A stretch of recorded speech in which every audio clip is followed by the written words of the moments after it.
yang banyak orang lupain saat masak banyak adalah ya tadi tuh sumber air, kebersihannya, terus flow kerjanya.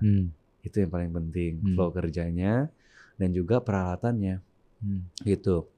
Gini, sama kalau masak besar, kalau buat Tesma itu nanti, itu terakhir ya. Yang paling susah, yang paling challenge itu adalah saat kita berpindah-pindah dan masak besar.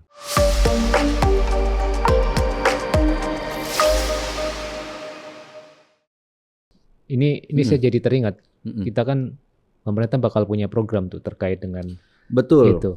Nah, saya membayangkan kita tidak membicarakan tentang kritik atau tidak, tapi saya kebayang teknisnya, technically-nya. Berarti kan harus dalam jumlah besar. Betul. Seketika kan harus di-serve banyak. Pasti akan sangat, artinya banyak hal-hal yang memang harus diperhatikan ya, Chef. Betul. Ya? Seperti yang tadi disampaikan itu. Iya, kita bisa runtut dari rantainya kok, Pak. Dari pertama dari hasil apa namanya, perkebunan atau pertaniannya, bahannya. Ya kalau misalnya kita mau bikin begitu, bahannya kan harus juga dari Indonesia dong. Jangan sampai di luar karena impor. Iya, nanti akan ngaruh ke HPP, gitu. Yang jeblok kita juga yang bayar pajak kan.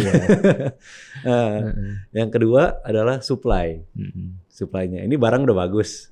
Nah, rantai supply dia harus bagus tuh. Kan tol-tol udah dibuka semua nih. Berarti harusnya kalau kol, sawi segala macam sampai tempat-tempatnya udah nggak mungkin yang busuk-busuk dong. Kalau bisa diperhatiin juga si supply, apalagi makanan-makanan perishable yang kayak seafood dan lain-lain, seenggaknya ya itu takutnya, Pak. Kalau urusan makanan, please banget jangan sampai ada korupsi atau pengurangan dana atau apa. Kalau di bagian itu, kadang-kadang orang tuh taunya cuman ya udah bahannya banyak, dimasak selesai. Justru rantai supply ini penting banget. Kan disitulah makanan itu duduk lama di suhu terbuka, gitu kan. Kalau yang perishable ya memang sesuai SOP lah. Harus dipakai cooler box yang memang mobil box yang ada coolernya. Dan saya yakin sih Indonesia ini banyak banget orang-orang pinter di bidang kuliner. Catering besar yang bisa kapasitasnya ribuan sekali masak itu banyak di sini. Mereka udah punya alat-alat canggih, mereka punya SOP yang ketat. Itu juga bisa kok, tinggal diimitasi aja. Gitu ya. Tinggal ambil yang baiknya, terus kita sesuaikan gimana yang bisa sesuai sama masif ini, pekerjaan masif ini, gitu. Cuma memang yang sering dilupain yang supply tadi. Terus SPS juga, pastinya harus ada SPS, standard specification, standard purchase specification dari pemerintah sendiri. Kalau yang datang kentangnya bolong-bolong, udah ada tunasnya segala macam, ya jangan diterima, tolong gitu mah. Gak cuma asal kentang. Iya jangan. 5 kilo itu. Iya. Gak cukup. Singkong udah banyak tunasnya segala macam, bukan masalahnya itu. Beracun. Gitu loh. Ini masif dan ini dikonsumsi oleh halayak orang banyak. Gak boleh ada error sedikit pun, Pak. Ya Cak ya. Sekali error ya ampun, saya nggak bisa bayangin. Bayang banget. Kalau ya hanya sakit, itu pun udah menderita. Kalau sampai kehilangan dan lain-lain, aduh jangan sampai, itu bakal jadi musibah besar. Tapi saya yakin gerakan ini juga sebagai berkah yang besar juga.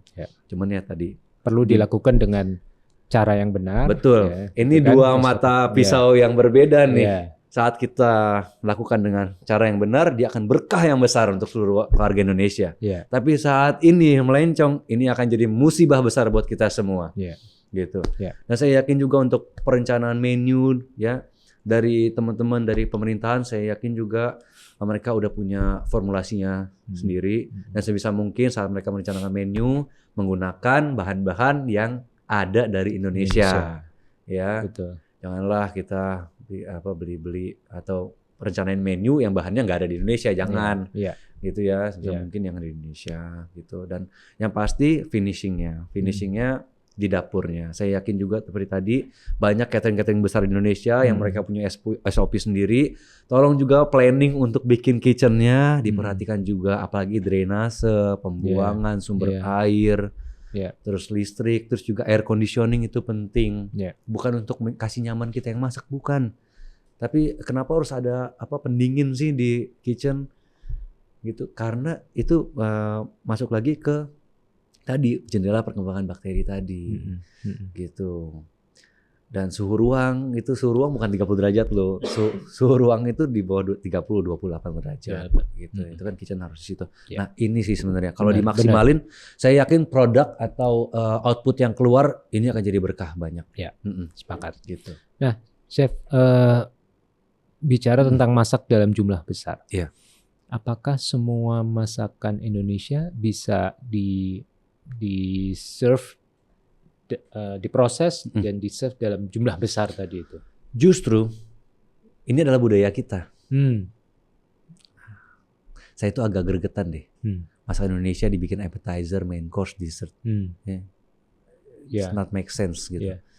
Ini budaya kita. Justru ini yang harus kita pertahankan.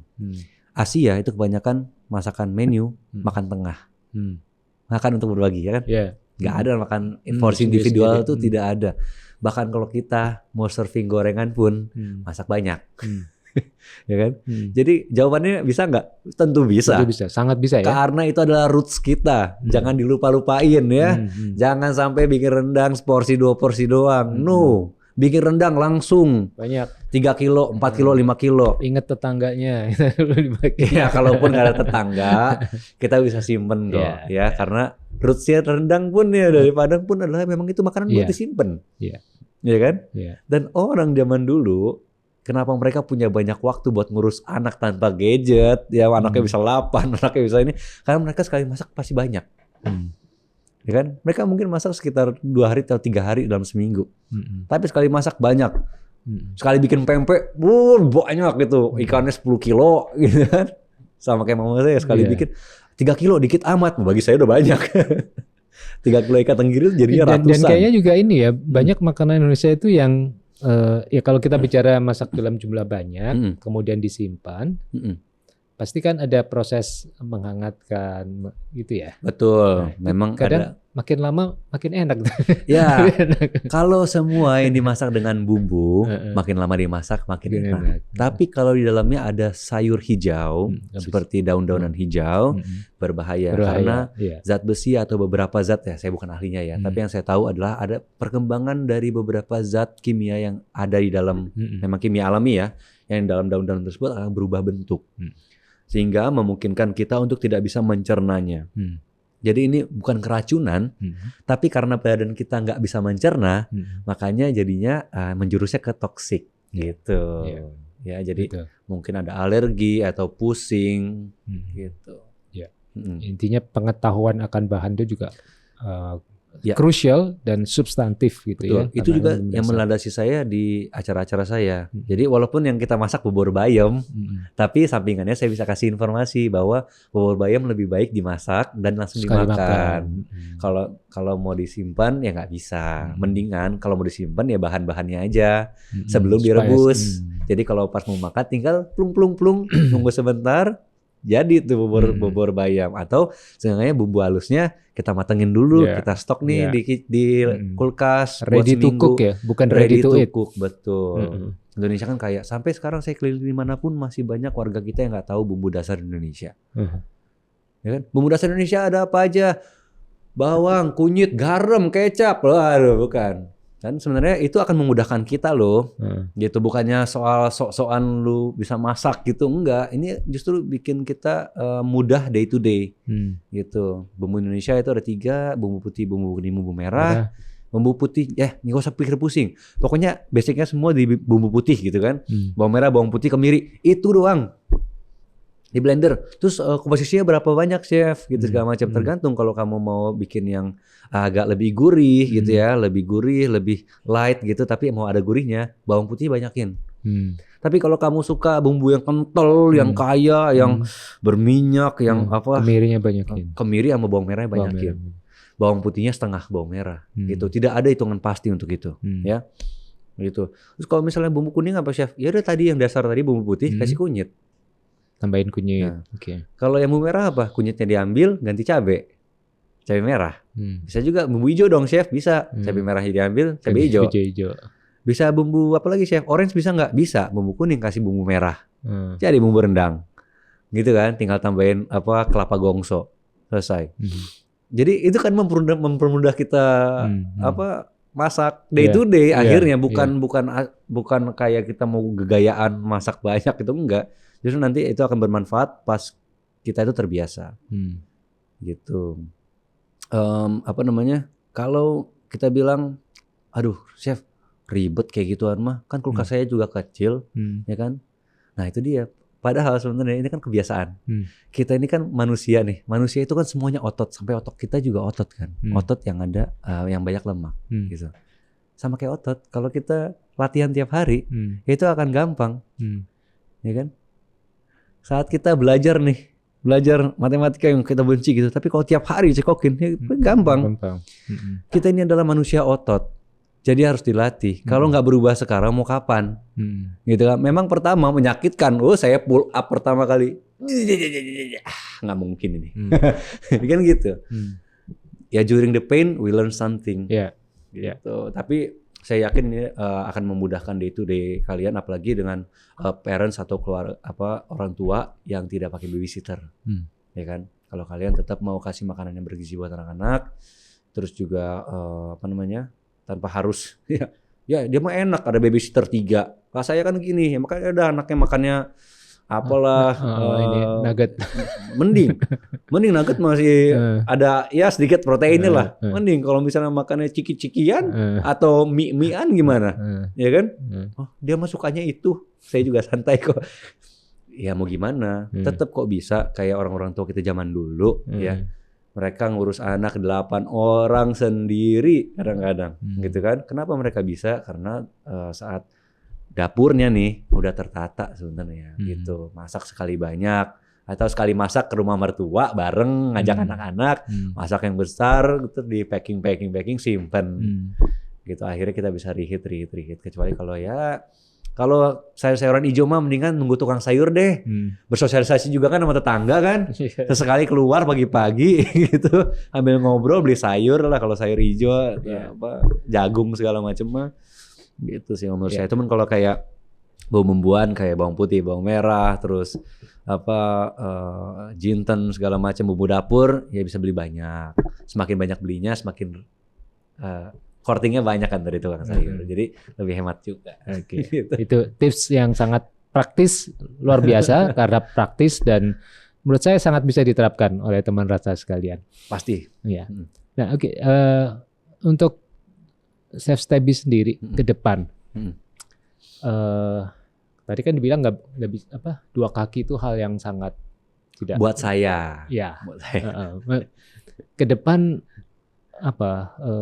bakal kayak gimana? Maksudnya apa ada rencana untuk bikin lini bisnis baru, buka restoran apa? Ya. Wah, ini gini nih. Jadi ada beberapa orang pasti yang wah dia bisnismen juga, dia punya usaha juga segala macam, tapi semuanya sukses. Salut buat Anda. Saya pengen belajar buat Anda sama Anda. Cuman orang kan beda-beda. Kayak saya ini kadang-kadang kebawa emosi nih sama yang lain, campur aduk. Nah, kalau saya harus satu. Makanya saya rencanakan bahwa yang saya lihat, yang saya dapat ya dari beberapa kali usaha. Jadi saya pernah bikin catering, saya ada restoran juga. Terus saya bikin restoran yang wow juga, tapi ternyata nggak bisa buka selama pandemi gitu kan. Terus saya bikin yang kecil-kecilan juga, street food. Yang saya ambil dari semua pengalaman itu adalah menurut saya ya, usaha restoran kalau kita mau sebagai businessman, bukan sebagai pekerja kuliner ya, ibaratnya kita cuma mau day to day life doang, enggak, tapi kalau kita mau berkembang, usaha restoran tidak bisa dijadikan usaha utama pertama. Gitu. Harus ada dulu usaha yang memang fast moving money, fast moving money, baru kalian bisa bikin usaha restoran. Tapi ini konsep ini dalam tanda kutip konsep bisnis restoran yang berkembang ya, bukan misalnya saya bisa tuh jualan bakmi, anak kuliah sekarang bisa, tapi kan bukan gitu yang kita ngomongin ya. Maksudnya secara bisnis berkembang cabang tuh cabang kayak beberapa yang scalable, yang bisa iya, kita ngomong bukan yang day to day life ya. Kalau day to day life mah sekarang kamu buka aja modal 3 juta bisa bikin bikin ini apa namanya tempat makan gitu kan. Bukan, maksudku yang kita ngomongin soal bisnis. Kalau kamu mau aimnya bisnis dan mau bikin restoran chain ke depannya, tidak bisa dimulai sebagai usaha pertama dan utama. Tidak bisa. Gitu. Kalaupun kalau kamu mau, tapi saya mau banget chef. Saya tuh nggak bisa pikirin usaha yang lain selain usaha makanan, gitu kan? Modalnya gimana? Ya saya punya modal sih, tapi ya segini, gitu. Kamu harus cari kolaborasi sama orang. Sama orang yang memang udah kuat secara modal dan sepemahaman.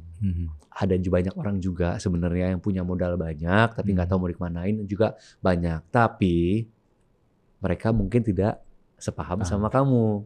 Apalagi kalau kamu udah mikir saya nggak bisa bikin usaha lain selain makanan, berarti kamu kan idealis banget di situ.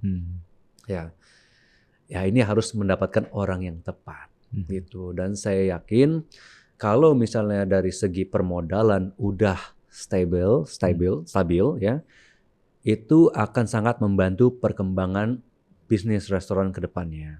Gitu. Karena itu adalah landasan utama pasti di setiap bisnis. Gitu. Kedua adalah kolaborasi yang solid dari beberapa yaitu kepemilikan. Gitu. Ya itu harus diselesaikan. Mendingan pahit di depan ngomongnya beneran daripada manis di depan jalan berantem di belakang. Banyak kok ceritanya itu ya. Saya sepakat itu bahwa kalau mau memang ingin membangun bisnis kuliner,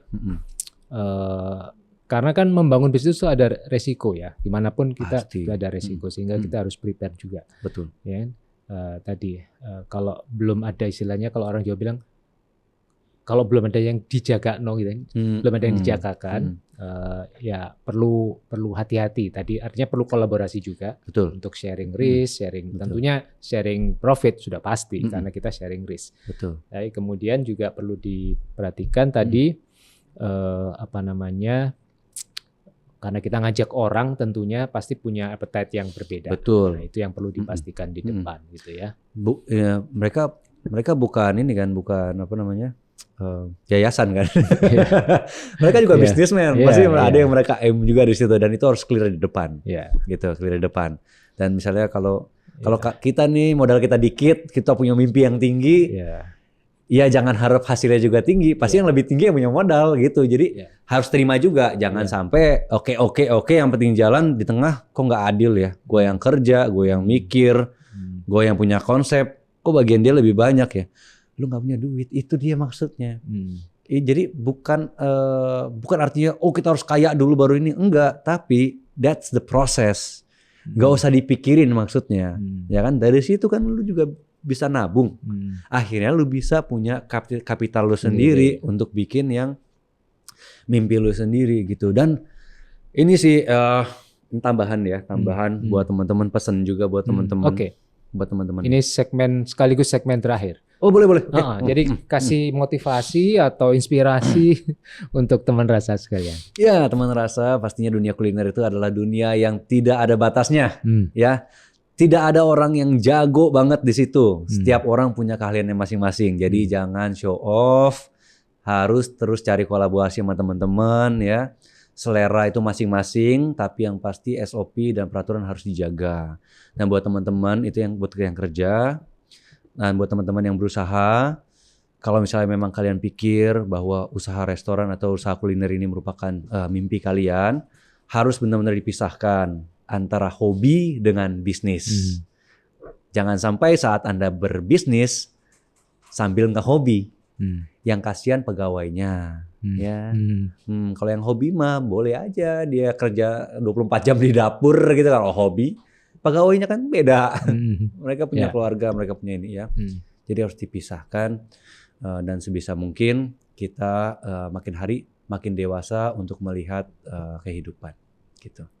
Terima kasih sekali Chef Stebi. Saya banyak ngomong ya. Inspirasinya sangat luar biasa, pengalamannya, hikmahnya yang tentunya pasti akan sangat bermanfaat untuk teman rasa sekalian. Amin. Terima kasih. Cak. Terima kasih banyak. Om, aduh. Teman rasa, itu tadi episode kita kali ini berbincang dengan Chef Stebi.